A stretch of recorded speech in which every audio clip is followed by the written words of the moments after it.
हमारे इस दौर में लोग दीन के बारे में जो बात करते हैं, तो लोगों को जो हमारे बच्चों के सवाल हैं, यंग जनरेशन के सवाल हैं, लोगों के वर्किंग प्रोफेशनल्स के सवाल हैं, असल में ये सूरत हाल समझने की ज़रूरत है कि इन लोगों को दीन की तालीम ठीक से दी नहीं गई, और उनकी गलती नहीं है, उनकी गलती नहीं है।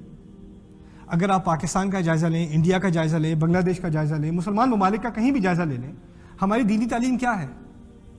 हमारी दीनी तालीम में कुछ सूरतें याद कर लो, ये सीरत के जो 2-3 जो मार्के हैं, ग़ज़वे हैं, इनके किस्से याद कर लो, ये 10वीं जमात में इम्तिहान पास कर लो, बस वो पास करने की देर है, फिर उससे क्या ताल्लुक़ है तुम्हारा?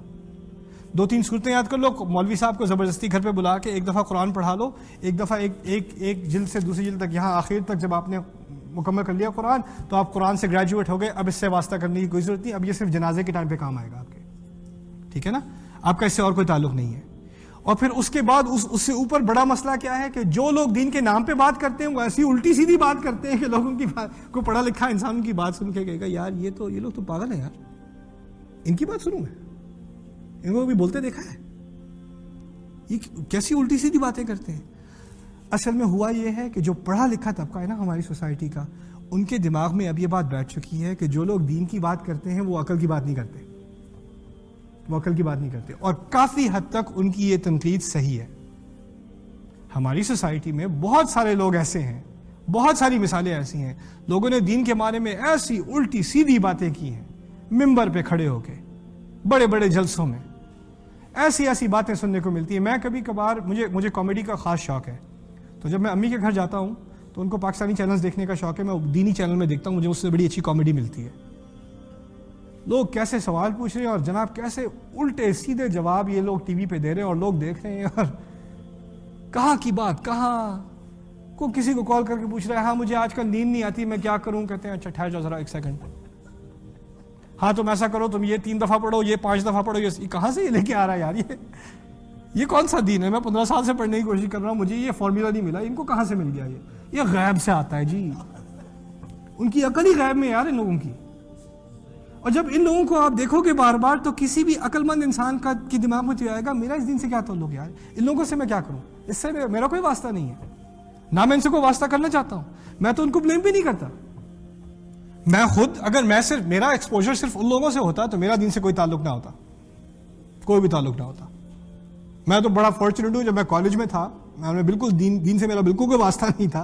जब मैं कॉलेज में था, मुझे कुछ ऐसे लड़कों से मुलाकात हुई, कुछ ऐसे दोस्तों से मुलाकात हुई जो मुझसे कहीं ज़्यादा ज़हीन थे और मुझसे कहीं ज़्यादा दीनदार थे। और जब वो अपनी दीन की तरफ आए थे तो अकली तौर पर आए थे। उनके लिए सिर्फ दीन एक रूहानी शय नहीं थी, एक अकली चीज़ थी। रूहानियत और अकलियत दोनों एक साथ थी।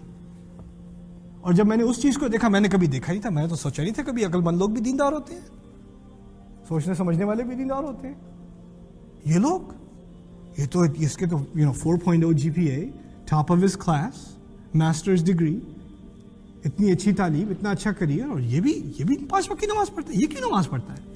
मेरे दिमाग में सवाल, ये तुम नमाज क्यों पढ़ते हो? तुम तो पढ़े लिखे हो, और आप लोग में से भी कुछ जाते हैं यहाँ अमेरिका में रहने, आप पाकिस्तान जाते हैं, आपके कजन आपसे क्या पूछते हैं, यार तुम नमाज पढ़ रहे हो, तुम तो अमेरिका से आए हो, तुम क्या नमाज पढ़ रहे हो? बाकी सब मजे में बैठे खा रहे हैं, रेस्टोरेंट में अजान हो रही है, वहां तो कहते हैं अजान बज रही है, ठीक है ना, और आप उठ के नमाज पढ़ने के देखो जरा, ये मौलवी साहब आए हैं नमाज पढ़ने। अब नमाज मजाक बन चुकी है उस सोसाइटी में। अंदाज़ा करो कितना जवाल है इस मुसलमान उम्मत का। और इसमें आप उन लोगों की तरफ ही सिर्फ उंगली मत उठाएं जो नमाज नहीं पढ़ते। वो यहाँ तक पहुँचे कैसे? ये कौन सी तालीम की कमी थी? ये कौन सी जिम्मेदारी थी? जिन लोगों ने दीन सिखाना था, उन्होंने क्या उल्टी सीधी बात सिखानी शुरू कर दी? वो किस चीज़ पे उन्होंने अपना, जो दीन की असास है, जो इस दिन को कुव्वत देती है, वो चीज़ छोड़ दी, और जो उल्टी सीधी बातें इधर उधर की, उस पर सारा जोर। तो फिर ये होना है, जब आपका सारा दिन एक ही इन चीज़ों में रह गया, तो फिर होना क्या है फिर उसके बाद? तो ये बात मैं आपके सामने रखना चाह रहा हूँ कि इस दीन की जो असास है उसको मत भूलें, और जो इधर उधर की बातें हैं ना, उनको इधर उधर की बातें ही रहने दें। जो साइड इश्यूज़ हैं उनको साइड इश्यूज़ रहने दें। असल असास दीन की ये कुरान है, कुरान पर जब इंसान, हमारी उम्मत वापस आएगी तो हमारा कॉन्फिडेंस इस दीन में और हमारी एथिक्स, हमारी मोरालिटी, हमारा किरदार, हमारे अखलाक, सब चीज़ें वापस आ जाएंगी। एक दफ़ा अल्लाह ताला का कलाम हमारे दिलों में तो उतर आए। अल्लाह ताला इस कलाम को, हमारे दिलो दिमाग को इस कलाम के ज़रिए रोशन करे और अल्लाह ताला हमें और हमारे आने वाली नस्लों को इस कुरान की ज़िंदा मिसाल बनाए।